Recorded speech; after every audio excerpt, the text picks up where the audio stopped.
At first glance, she was just a woman on a motorcycle, no security, no title. But one traffic stop turned into a shock for the entire precinct. The officer thought he could humiliate her without consequence.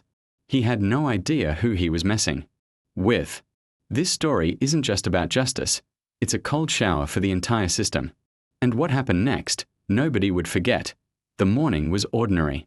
Sarah was riding her motorcycle down the highway, heading to her friend's wedding. No flashing lights, no motorcade, no escort, just a light breeze and the hum of tires on the asphalt. She was wearing simple clothes, nothing that stood out.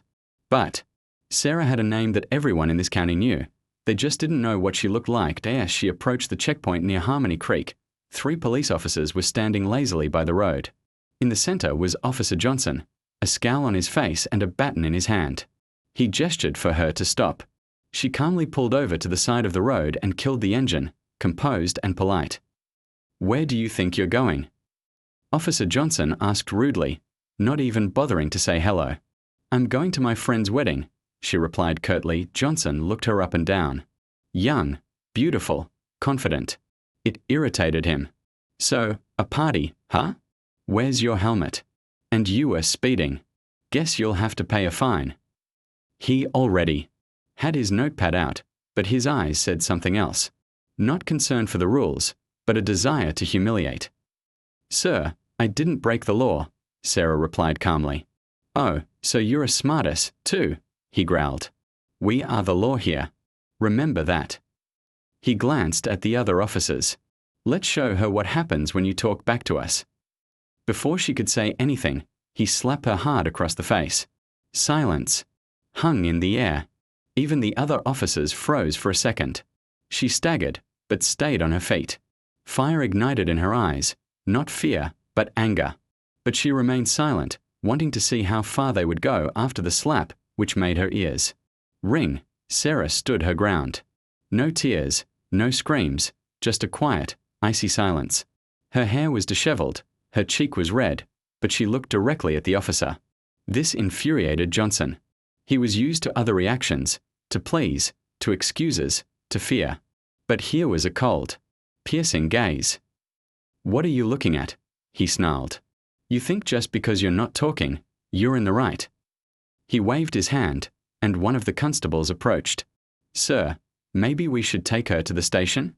We'll sort her out quickly there," he suggested with a smirk. "Great.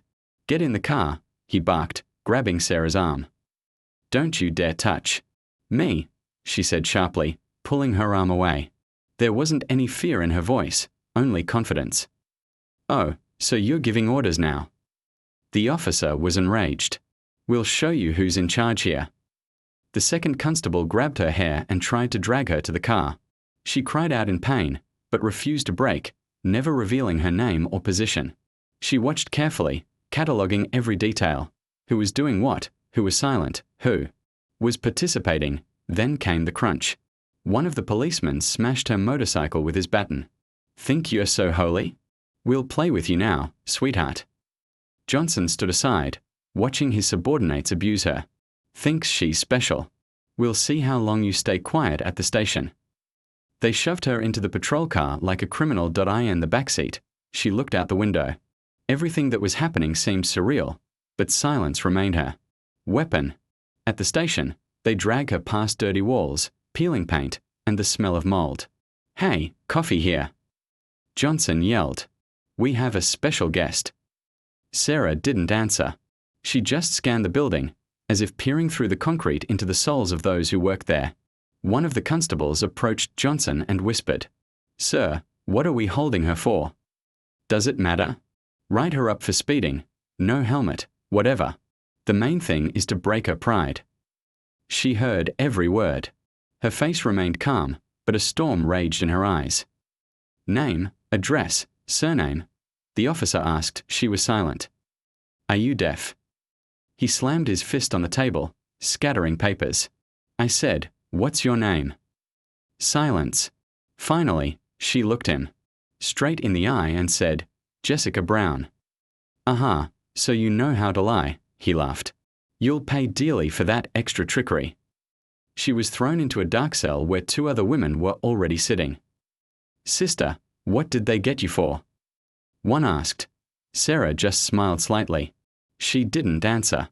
She observed. Light streamed through the barred window.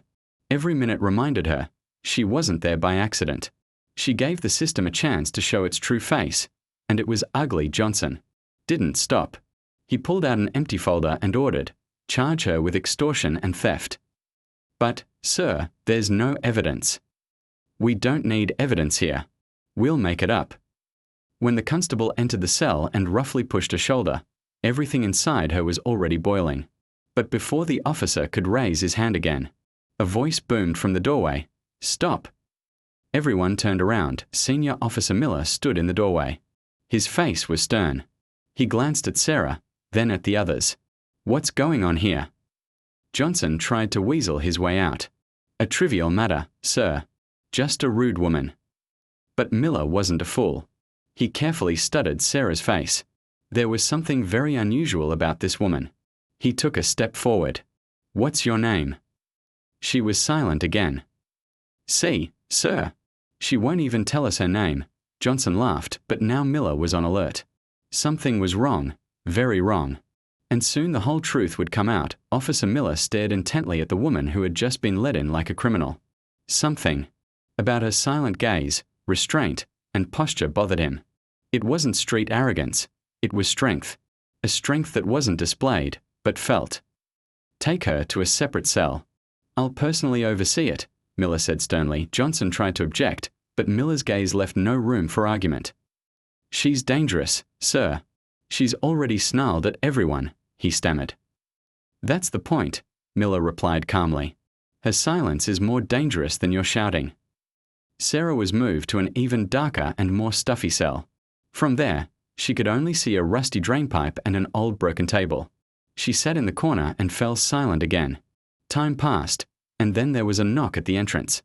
One of the constables ran into the officer's office. "Sir, there's a government car outside the precinct." Johnson jumped up, paling. "What kind?" "Black, with the seal." The officer rushed outside. When he peeked into the car window, his face twisted with fear. He stepped back as if he had seen a ghost. "Who is it?" Miller asked, approaching. "The commissioner, personally." The car door opened. A tall man with a stern gaze emerged, the county commissioner. His gaze was heavy, his face was stone.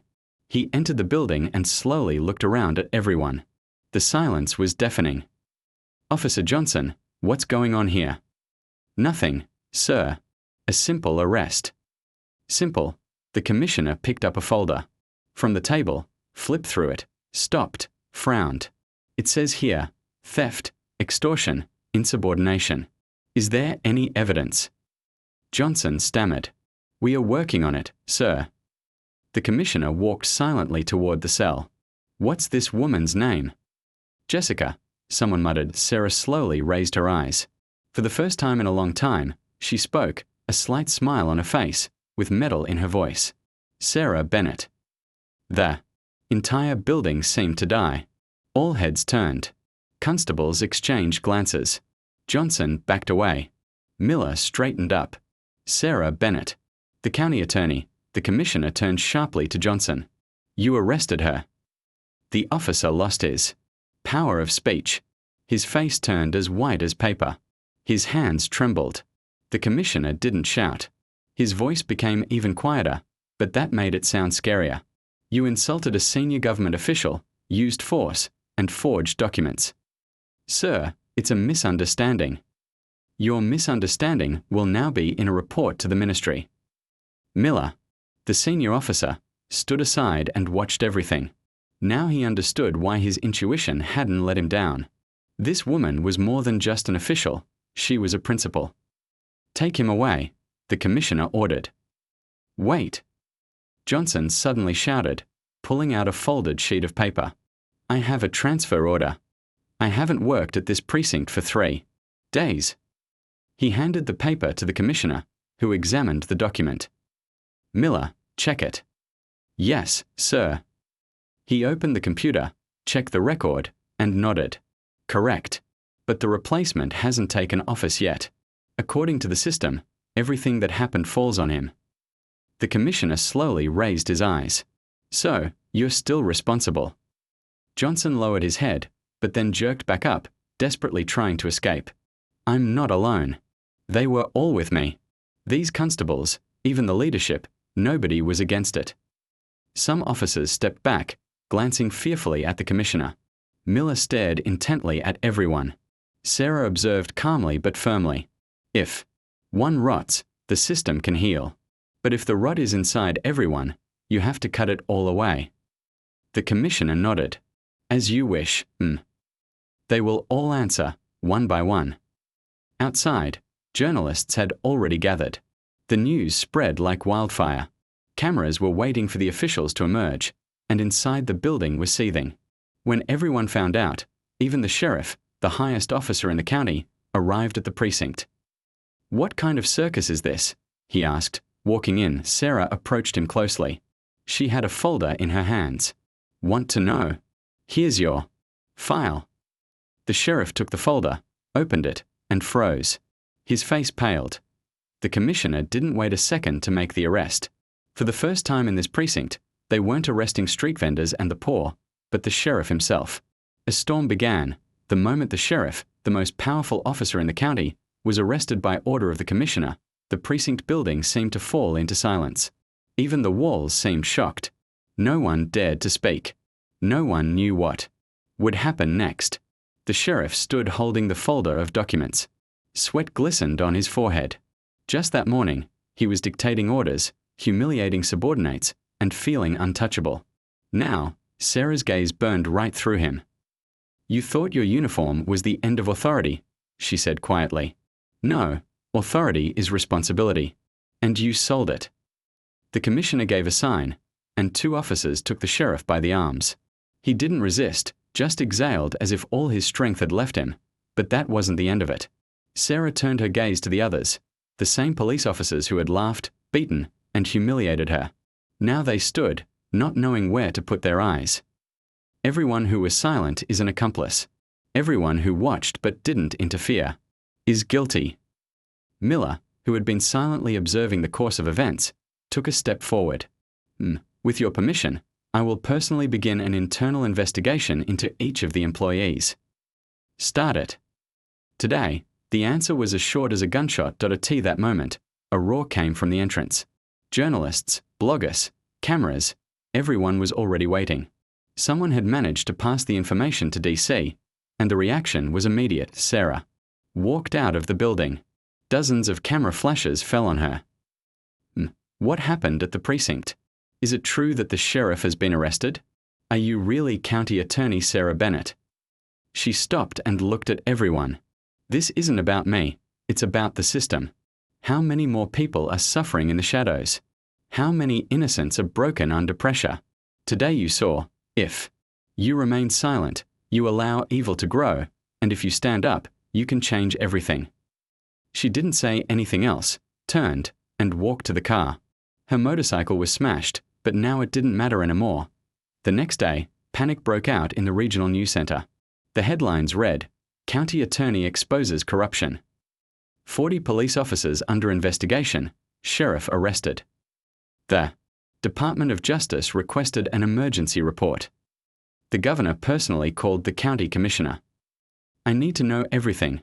Who's involved? What procedures were violated? How long has this been going on? The commissioner handed the phone to Sarah. Sir, I'll prepare everything, but I ask for one thing. Let the consequences be real. Let everyone who's used to feeling like God in a uniform understand. The time of impunity is over. You have my full support, the governor replied. We'll make this a public example. Meanwhile, a wave of cleansing began at the precinct. Constables were called in for questioning one by one. Some tried to justify themselves, some cried, and some silently accepted guilt. Old complaints that had previously been ignored began to appear in the documents. Statements thrown in the trash, requests ignored. Miller, watching this, just shook his head. All these years, we thought we were protecting the law, but in reality, we were hiding it under the rug. Within 2 days, 42 police officers, 11 senior officers, 3 regional officials, and 2 politicians who had been putting pressure on law enforcement were detained. A system that had seemed unshakable for years crumbled to dust in 2 days. A few days later, Sarah spoke at a press conference. It wasn't protocol, but her insistence left no choice. She stood before a hall full of cameras. "I'm not looking for fame. I'm not looking for revenge. I simply fulfilled my duty to be human even when the uniform on you hasn't yet given you authority."